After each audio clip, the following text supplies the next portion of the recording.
বাংলাদেশের সকল public place অর্থাৎ আদালত চত্বর,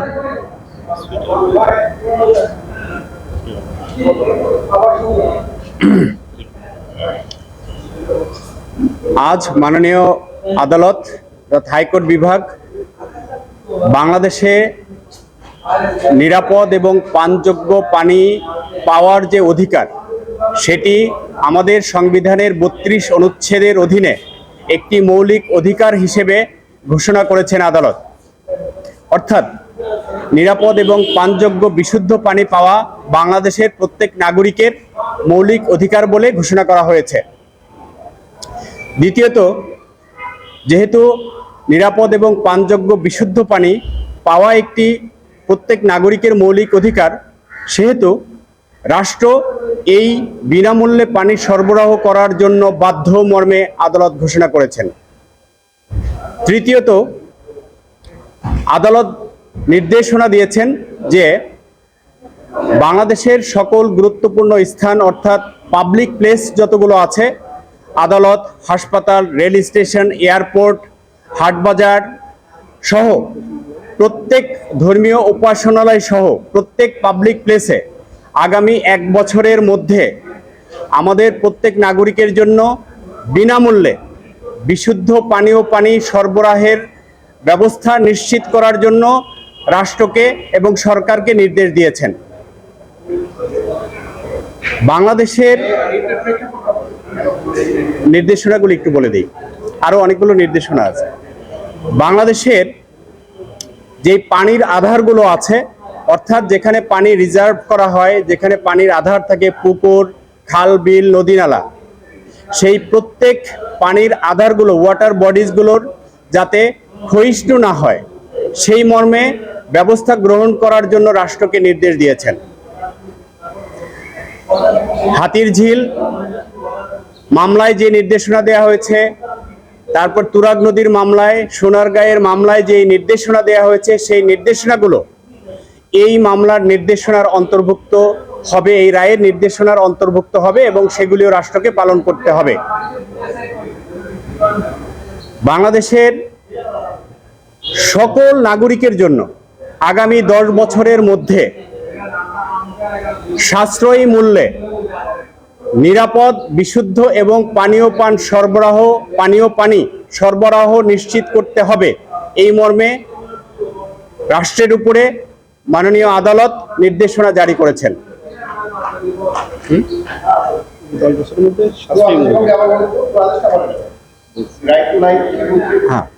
আমাদের সংবিধানের 32 অনুচ্ছেদ অনুযায়ী নিরাপদ, পানযোগ্য, বিশুদ্ধ পানি পাওয়া প্রত্যেক নাগরিকের একটি মৌলিক অধিকার বলে আদালত ঘোষণা করেছেন। অর্থাৎ এই রায়ের আলোকে আজকে থেকে আমাদের প্রত্যেক নাগরিকের সুপেয়, নিরাপদ এবং বিশুদ্ধ পানি পাওয়ার অধিকার একটি মৌলিক অধিকার। যদি এই মৌলিক অধিকার থেকে বঞ্চিত করা হয়, তাহলে এই রায়ের আলোকে আমাদের সংবিধানের 32 অনুচ্ছেদ অনুযায়ী যে কোনো নাগরিক বাংলাদেশে তার এই অধিকার বলবৎ করার জন্য রিট পিটিশনের মাধ্যমে আদালতের দ্বারস্থ হতে পারবেন। আরেকটি নির্দেশনা দেয়া হয়েছে যে এই আদেশটি অর্থাৎ এই রায়টি একটি চলমান রায়, কন্টিনিউইং ম্যান্ডামাস হিসেবে থাকবে, যাতে এর রায়ের প্রতিফলন হচ্ছে কিনা, রাষ্ট্র এই রায়টি সঠিকভাবে বাস্তবায়ন করছে কিনা সেটি দেখার জন্য একটি চলমান আদেশ হিসেবে থাকবে। আগামী 1 বছর পর অর্থাৎ 26 ফেব্রুয়ারি 2026 সালের 26শে ফেব্রুয়ারি পর্যন্ত এই সরকার রাষ্ট্রকে সময় দেওয়া হয়েছে। ওই আগামী বছর 26শে ফেব্রুয়ারি এই মামলাটি পরবর্তী আদেশের জন্য রাখা হয়েছে, ধার্য করা হয়েছে এবং 26শে ফেব্রুয়ারি 2026 সালের মধ্যে রাষ্ট্রকে এবং সরকারকে অ্যাফিডেভিট ইন কমপ্লায়েন্স আকারে প্রোগ্রেস রিপোর্ট আদালতে সাবমিট করতে হবে।